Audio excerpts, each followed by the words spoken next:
Olá pessoal, dando sequência às questões preparatórias para o exame da OAB. Façamos agora uma questão bem instigante que versa sobre o tema da responsabilidade civil. Acompanha comigo na tela. João dirigia seu veículo respeitando todas as normas de trânsito, com velocidade inferior à permitida para o local, quando um bêbado atravessou a rua sem observar as condições de tráfego. João não teve condições de frear o veículo ou desviar-se dele, atingindo-o e causando-lhe graves ferimentos. A partir do caso apresentado, assinale a afirmativa correta. Atenção aqui. João estava dirigindo normalmente seu carro. Eis que, enquanto ele dirigia, um bêbado atravessou a rua e veio a ser atropelado pelo veículo de João. De certa maneira, a conduta do bêbado reflete sua culpa exclusiva. E a culpa exclusiva da vítima, ela serve como fator de ruptura do nexo causal. Como assim ruptura do nexo causal? Acompanha comigo aqui na tela. Para que se possa admitir a configuração de um ato ilícito, ato este capaz de desencadear a responsabilidade civil, a nossa lei, em seu artigo 186, reclama a presença de 4 pressupostos. Primeiro é a ação ou omissão.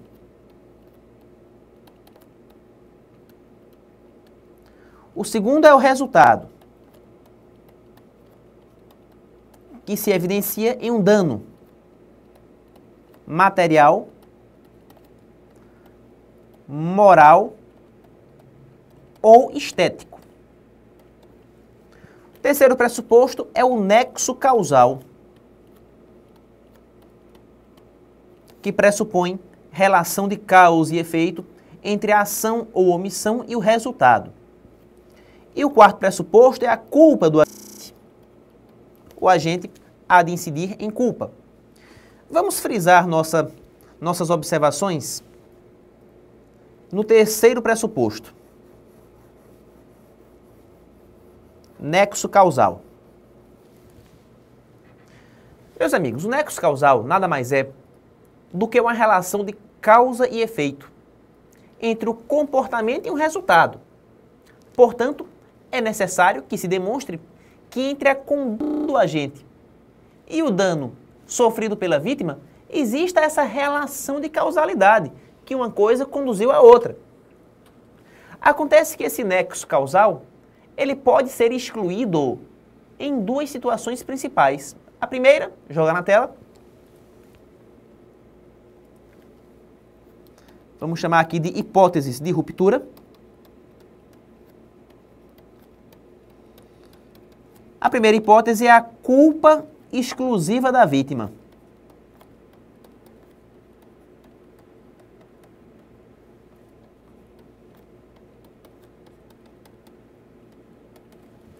E a segunda é o motivo de caso fortuito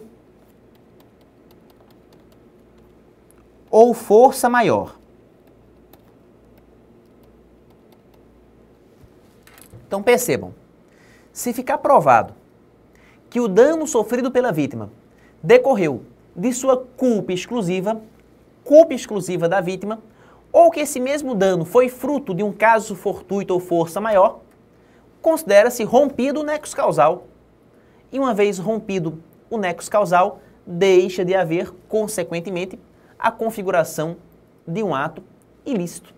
O ato ilícito, ele deixa de se configurar diante da ruptura do nexo causal. Interessante isso. Perceba que na hora em que o bêbado atravessa a rua de maneira inadvertida e vem a ser atropelado por João, o atropelamento decorreu na prática de sua culpa exclusiva. E por ter sido ele, o bêbado, a vítima, exclusivamente culpado pelo dano sofrido, essa culpa exclusiva rompe o nexo causal, o que faz com que deixe de haver configuração de ilicitude. Consequentemente, fica afastada a responsabilidade civil. João não precisa ressarcir os danos sofridos pela vítima. Vejamos agora as respostas possíveis. Joga na tela. Letra A. Houve responsabilidade civil, devendo João ser considerado culpado por sua conduta. Proposição falsa. João não tem nenhuma responsabilidade diante da culpa exclusiva da vítima. Equivocada a proposição A. Passemos à letra B. Faltou um dos elementos da responsabilidade civil, qual seja, conduta humana, não ficando configurada a responsabilidade civil. Gente, conduta humana existiu. Tanto João dirigiu seu carro, é uma conduta humana. Como o bêbado atravessou a rua, é outra conduta humana. Eu consigo enxergar nesse exemplo duas condutas humanas. O que falta é o nexo causal entre a conduta humana do motorista e o dano sofrido pela vítima. Por isto, falsa a proposição B. Vejamos agora a alternativa C.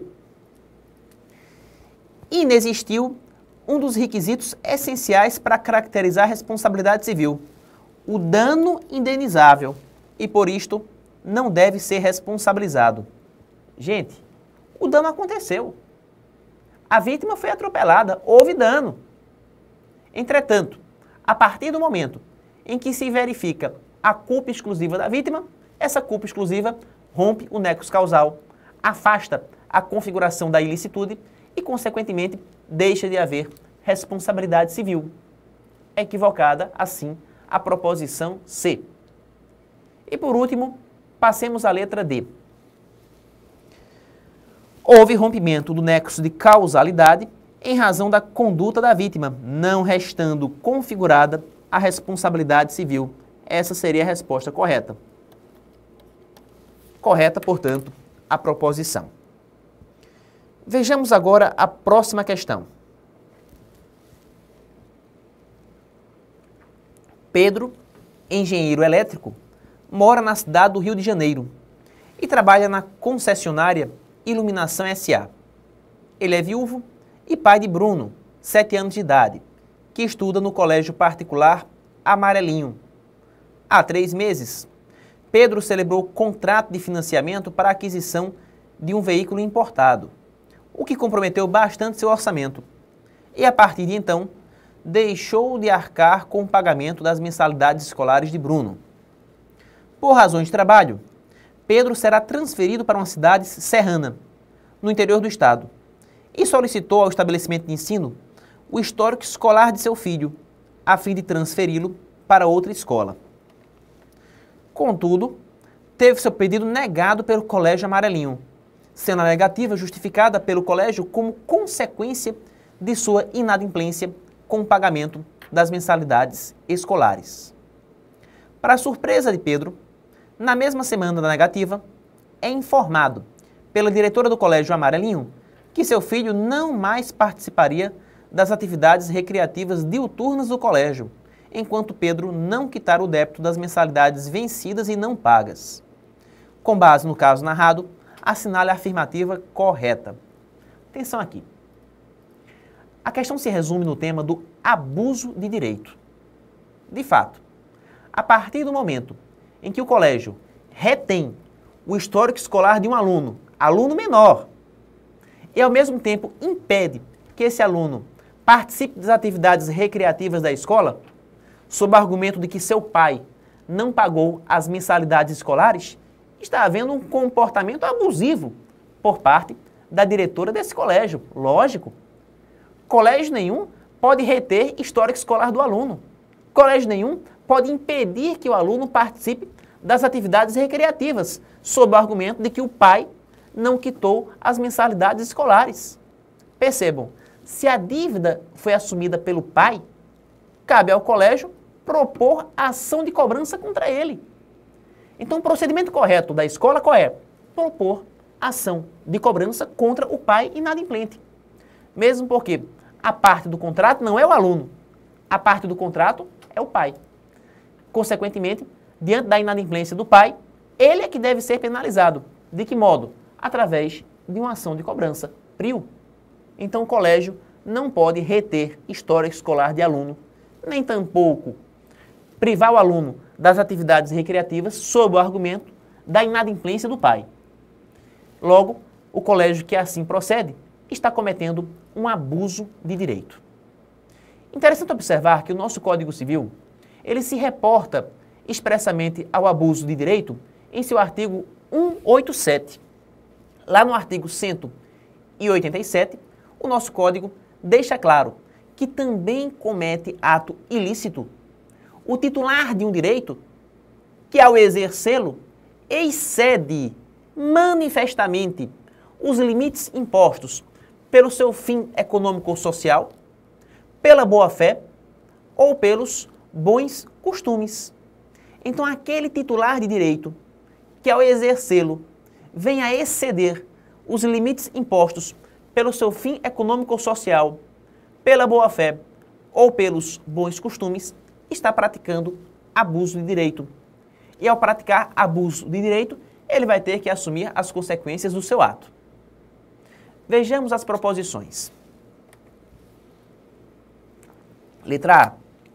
O Colégio Amarelinho atua no exercício regular do seu direito de cobrança e, portanto, não age com abuso de direito ao reter o histórico escolar de Bruno, haja vista a comprovada e imotivada inadimplência de Pedro.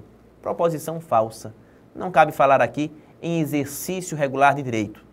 Exercício regular de direito seria se o colégio tivesse proposto ação de cobrança contra o pai do aluno e não privar o aluno de participar das atividades recreativas e não reter o histórico escolar do aluno.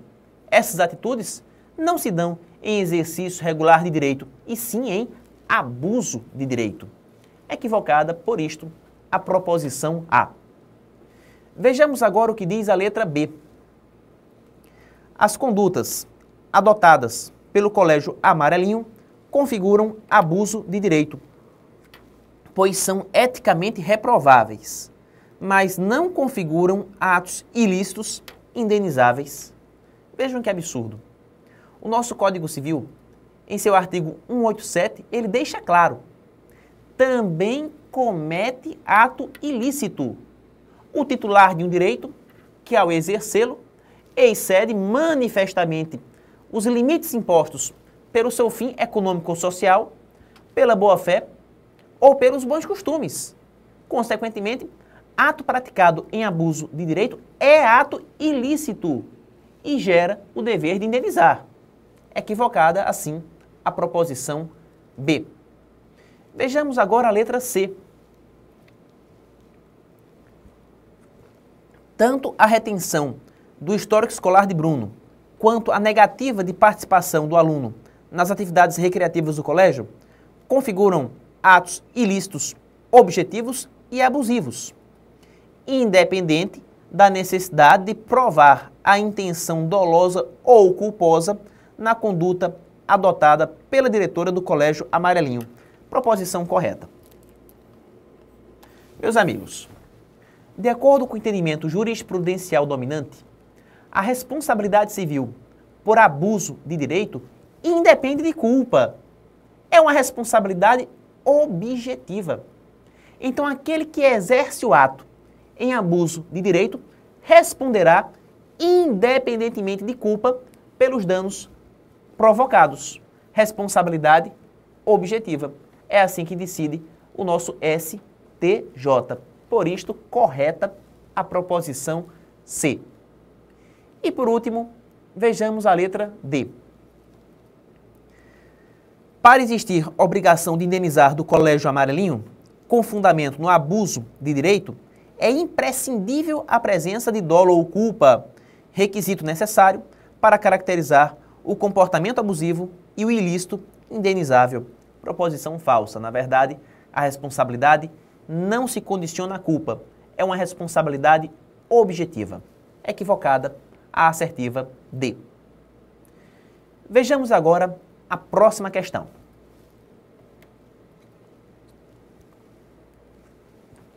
Pedro, 17 anos de idade, mora com seus pais no edifício Clareira do Bosque e, certa manhã, se desentendeu com seu vizinho Manuel, 18 anos.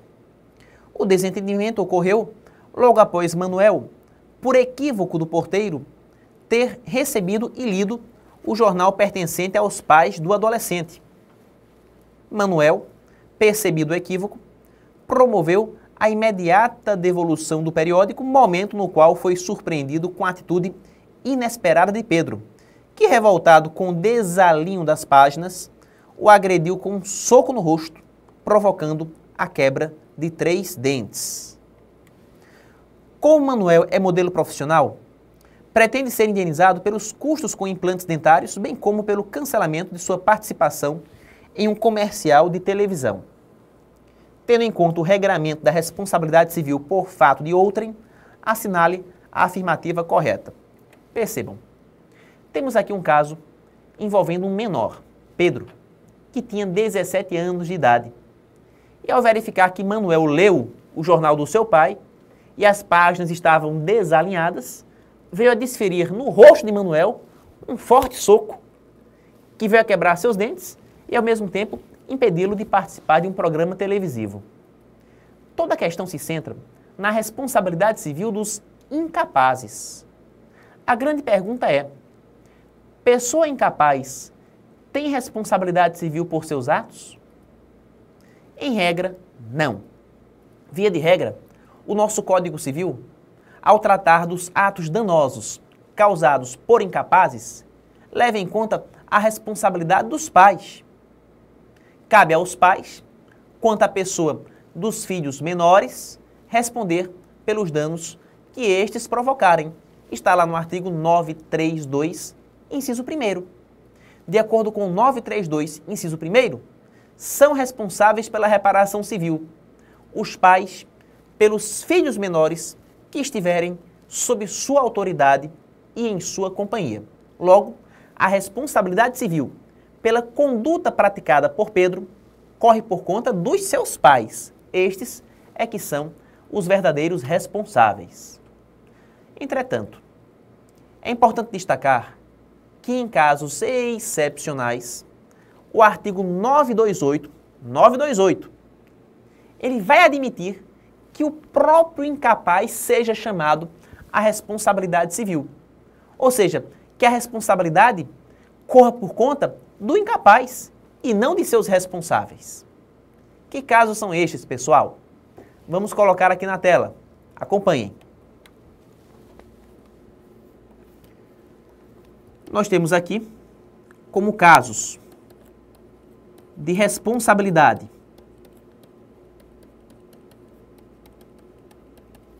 do incapaz. Primeira hipótese: se seus responsáveis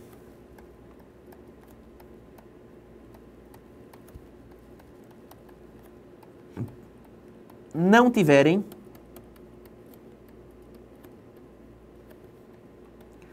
a obrigação de indenizar. Segunda hipótese: se seus responsáveis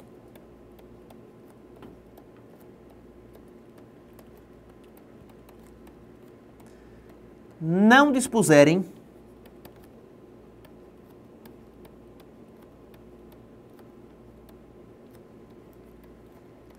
de meios suficientes. Está lá no artigo 928 do Código Civil. Portanto, a primeira hipótese, capaz de enquadrar o incapaz dentro da responsabilidade, ocorre quando seus responsáveis não tiverem a obrigação de indenizar. Quando seus responsáveis não tiverem a obrigação de indenizar. A segunda hipótese, quando seus responsáveis não dispuserem de meios suficientes. Então, se seus responsáveis não dispõem de meios suficientes, ou se não têm a obrigação de indenizar, implica dizer que o próprio incapaz pode ser chamado à responsabilidade civil. Analisemos cada hipótese de per si. Primeira delas, se seus responsáveis não tiverem a obrigação de indenizar. Um caso bem típico. O menor, que já tem 17 anos completos, trabalha em uma empresa. E no curso de sua relação profissional, ele vem a causar danos ao patrimônio do empregador. Ora, a partir do momento em que o empregado, ainda que menor, causa danos ao patrimônio do empregador no curso do exercício profissional, caberá a responsabilidade ao empregado. Implica dizer que o empregado deverá ressarcir com seu salário os prejuízos que causou ao empregador. E por que isto? Joga na tela. Porque dentro do curso de relação de trabalho, os responsáveis pelo menor não têm a obrigação de indenizar. Então, se os responsáveis pelo menor não têm a obrigação de indenizar, o próprio menor pode ser responsabilizado. Logo, cabe ao empregado menor de idade ressarcir os prejuízos causados ao seu patrão. Segundo caso, o incapaz também responderá pessoalmente se seus responsáveis não dispuserem de meios suficientes. Se seus responsáveis forem pessoas pobres, imaginem vocês que o menor com 17 anos trabalha na Rede Globo e é filho de Zé Buchudo, de uma pessoa sem recursos financeiros. Consequentemente, diante da hipossuficiência econômica dos pais e da presença de um patrimônio farto na pessoa do filho, o próprio filho, que é detentor de um vasto patrimônio, ele pode ser chamado à responsabilidade civil. E por que isso? Joga na tela. Porque seus responsáveis não dispõem de meios suficientes. Traduzindo, filho rico de pai pobre. Então, se o filho, embora menor, já tem patrimônio, já ofere rendimentos, embora sua família seja humilde, seja indigente, o próprio menor pode ser chamado a responder por seus danos, já que seus responsáveis não dispõem de meios suficientes. Então, estes são os casos que desafiam a responsabilidade do incapaz. Fora deles, quem responde são os pais. Porém, se os pais não têm a obrigação de indenizar caso do dano causado pelo filho enquanto empregado, ou se os pais não dispõem de meios suficientes, caso do pai pobre, cujo filho trabalha na Rede Globo, tecnicamente, o próprio menor pode ser chamado à responsabilidade civil. Vejamos as proposições. Letra A. Pedro responderá solidariamente com seus pais pelos danos causados a Manuel, inclusive com indenização pela perda de uma chance decorrente do cancelamento da participação da vítima no comercial de televisão. Proposição falsa. Não há que se falar, no caso, em responsabilidade solidária. A hipótese é de responsabilidade dos pais. Somente se os pais não tiverem a obrigação de indenizar ou não dispuserem de meios suficientes, é que o menor, Pedro, pode ser chamado à responsabilidade civil. Logo, a responsabilidade de Pedro é subsidiária. Aliás, os casos de responsabilidade do incapaz são casos, joga na tela, de responsabilidade subsidiária, já que o incapaz somente responde se seus responsáveis não tiverem a obrigação de indenizar ou se eles não dispuserem de meios suficientes. Equivocada, por isto, a proposição A. Passemos à alternativa B.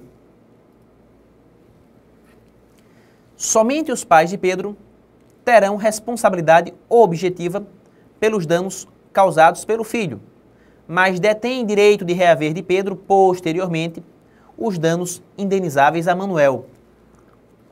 Meus amigos, no caso em que os pais assumem a responsabilidade pelo dano causado pelo filho, Não podem eles, os pais, propor ação regressiva contra o filho. Aliás, seria até imoral se pudessem. Já imaginaram? O pai paga o dano que o filho causou. Posteriormente, o pai constitui um advogado para perseguir o filho judicialmente na justiça. Não pode, pessoal. Essa regressiva iria ferir os alicerces do direito de família. Por este motivo, por esta razão, o artigo 934 do Código Civil, 934, ele proíbe a ação regressiva do pai contra o filho menor. Equivocada, por isto, a proposição B. Vejamos agora o que diz a letra C. Se os pais de Pedro não dispuserem de recursos suficientes para pagar a indenização e Pedro tiver recursos, este responderá subsidiária e equitativamente pelos danos causados a Manuel. Aí sim, resposta correta. Se os pais de Pedro não têm meios suficientes, o próprio Pedro pode responder. E responder de maneira subsidiária pelos danos causados a Manuel. Correta, portanto, a proposição C. E por último, vamos fechar com a letra D. Os pais de Pedro terão responsabilidade subjetiva pelos danos causados pelo filho a Manuel, devendo, para tanto, ser comprovada culpa invigilando dos genitores. Na verdade, a responsabilidade dos pais pelos atos dos filhos menores é uma responsabilidade objetiva. Por que responsabilidade objetiva? Porque independe de culpa. Mesmo que os pais sejam zelosos, prudentes, atenciosos, sejam os melhores pais do mundo, eles devem responder pelos danos que seu filho causar. É uma responsabilidade objetiva que independe da comprovação de culpa para que se caracterize. Artigo 933 do Código Civil. Por isto, equivocada a proposição D. Meus amigos, antes de fechar esse bloco, queria ter uma conversa com vocês a respeito do nosso curso. Eu vou passar na OAB. Você que me assiste está assistindo, na verdade, a uma pequena amostra de um curso bem mais abrangente. Aqui nós temos 4 horas, pouca coisa. No curso maior teremos mais de 30, só de Direito Civil. 30 horas de informações, 30 horas de esclarecimentos, 30 horas de aprofundamento naqueles assuntos que vão cair certamente na sua prova. Então é interessante que vocês acessem o nosso site, procurem também se matricular no curso extensivo e também saibam que a gente disponibiliza pelo site cursos de segunda fase.